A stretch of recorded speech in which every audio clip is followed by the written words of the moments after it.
Would you go on a first date with a man that didn't spend any money? Do you believe a zero peso date can still be romantic? If you were going on a first date with a foreigner, how nervous would you be on a scale of 1 to 10? Absolutely not. I would never go on a date with a man that couldn't spend any money on me since I What is your name and how old are you? My name is Jill. I'm 21. Okay. Would you go on a first date with a man that didn't spend any money? Personally, no, because I feel like it won't work out in the long run. I'm okay with paying in the first date, but I don't think it will work out. Okay. Do you believe a zero peso date can still be romantic? No, I don't think so. Now we know why. I don't know if there's a romantic date that doesn't require to like go out or spend money. I don't know what date is a date that doesn't require money. Like for example, just sitting down, like maybe watching TV or maybe like just walking. Mm, I think it would be romantic. As someone who likes to spend time on our home, like a homebody person, I think it would be romantic, yes. Okay. If you were going on a okay, hold on, that's very okay. If you were going on a first date with a foreigner, how nervous would you be on a scale of 1 to 10? 10. Okay. What could he do to make you feel more comfortable and less nervous? I don't think there's something he can do to make me feel comfortable or less nervous unless I am with someone I know. This is very common because we do street interviews and we've seen in the comment section that why is that? Why most or not most? I mean, why a lot of Filipinas when they go on a date with a foreigner, they always have someone with them. Like we call it chaperone, or like why? Especially you. You said that if you were with someone, you will be comfortable. Why is that? I'm scared to meet a stranger, let alone a foreigner. And I feel like we won't be we won't understand each other that well. You're still studying, right, Beth? Yes, May we know what's your course?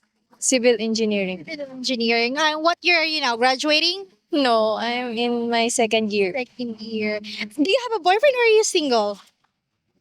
I don't have a boyfriend You're single. How long have you been single? for my whole life. What's your name and how old are you? Hi, I'm Al. I'm 19. Al, you're very cute. You're welcome. Okay, so here's the very first question. Would you go on a first date with a man that didn't spend any money? No. Because for me, if someone asks you for to have a date with you, it would be very nice if that person will spend money for you. It would be more. It would be more nice if yeah. So if he doesn't spend money, it's not nice. It's not like that, but for me it's a way of being more a gentleman. Yeah. Okay. Do you believe a zero peso date can still be romantic? Yeah, yeah. For me, it would still be romantic because you can have a date na without for example, spending a day watching sunrise or sunset. It's not a requirement for you to go on a date na super extravagant. Do you think you would feel more nervous going on a date with a foreigner compared to a Filipino, or would it feel the same? I think I feel more nervous to date a foreigner because if you're with a Filipino, you already know how they act or how they treat someone because you're in the same level. But with a foreigner, I think I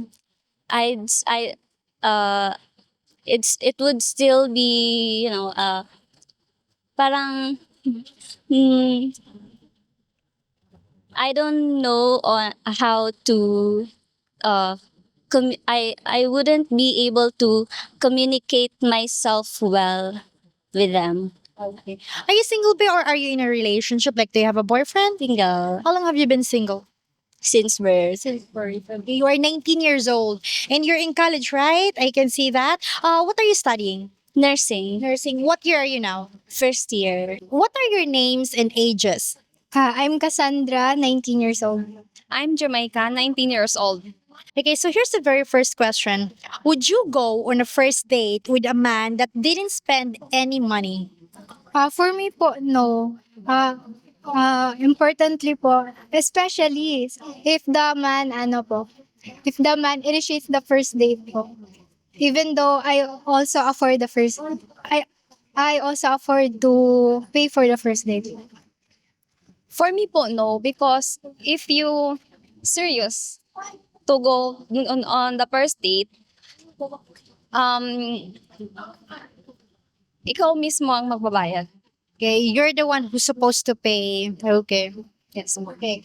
Do you believe a 0 peso date can still be romantic?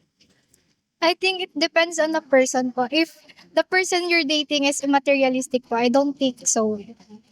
Same with the certain. If, Now the question is, are you materialistic? no, no, no. No po. Okay. But you wouldn't date someone who didn't want to spend money on the first date, right? Yes po. Wait, I'm materialistic in my own money. I buy my own, but not in my man money. If you were going on a first date with a foreigner, how nervous would you be on a scale of 1 to 10? I think 10 po. For me, 8. Um, if you, if hindi mo pa kilala yung ano. 8 if you don't know the person yet. Yes. Do you think you would feel more nervous going on a date with a foreigner compared to a Filipino, or is it the same? For me po, yun. Kung masusupog ka ba na makipag Yes, because Filipino and foreigner, they are not the same because for example the ugali. especially the attitude, for example, the attitude. Okay. So who would you be more nervous, foreigner or Filipino? Foreigner. Yes. Okay, because of the attitude, they're different. Okay. How about you, Bem? Same goes for me po. I'd be nervous po more for the foreigner po. Since we have different culture, belief po. So I don't really know how to act. How to act in front of them pa po. I know that you're both studying. I could tell you're studying nursing, right? Yes. Nursing. What year are you now, Bem? Po. First year. First year. Same. Okay. Are you both singles or do you have boyfriends? Taken po. Single. Single. How long have you been single, Bem? 4 months. What is your name and how old are you? My name is Charlene and I am 23 years old. Okay, Charlene, here's the very first question. Would you go on a first date with a man that didn't spend any money? Absolutely not. I would never go on a date with a man that couldn't spend any money on me since I have a lot of things that I need, specifically my luho, for example, yun. So Your luho, like your expenses, like those. Yeah. But this is just first date. What are you expecting? Like for a first date, I would expect syempre, a man would treat me a meal, so and to know him more, where he can bring me any food, fast food chain or any restaurant a meal. That's all. do you believe a 0 peso date can still be romantic? Yeah, I still believe. Yeah. For example, like this in plaza, we could spend time together without spending a lot of money. We can talk about life. We can talk about our personal informations about yan to get to know more each other. That's interesting because you said it could be romantic without spending, any amount of money. Like, for example, 0 peso, but you wouldn't date someone that didn't want to spend money on a first date. Of course, we do have a lot of different standard naman for a man. So if I were to mention those, for example, on a first date, since pero Basic lang. like for example, kung first date naman and I do have a money or why would I it could be 50-50, 'di ba? For example, kung may pera siya and may pera din ako, so yeah. If you were going on a first date with a foreigner, how nervous would you be on a scale of 1 to 10? I would say 9. Like, yeah. Okay. Almost very nervous. Okay. What could he do to make you feel more comfortable and less nervous? I would say his character. How could he bring himself to me? How could introduce herself, and the formality, of course, for the both of us. Okay, that would make you more comfortable with him. Okay. Do you think you would feel more nervous going on a date with a foreigner compared to a Filipino, or would it feel the same?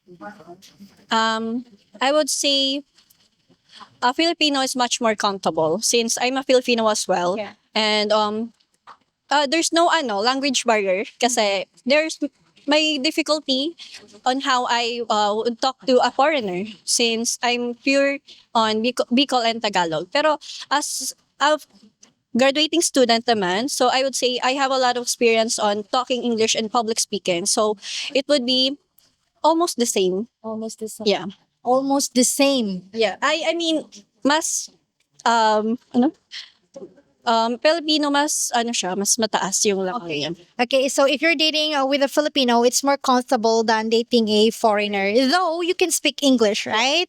Okay, because she's still studying. What course are you taking, babe? Marketing management. Marketing. Okay, hold on. Let's go back to the topic. Other than the language, what else or what are the other reasons why you would be more nervous dating with a foreigner than a Filipino? I could say foreigner is not typically my type. So I'll try, but the nervousness since I do not have this standard for them. I can build a standard for them.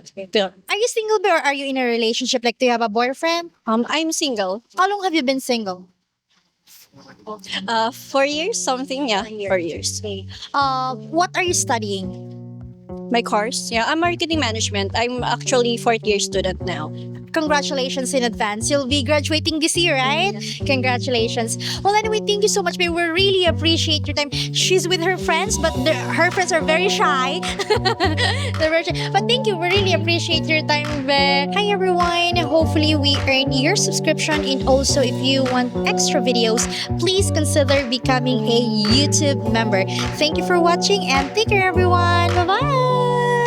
Beautiful reflections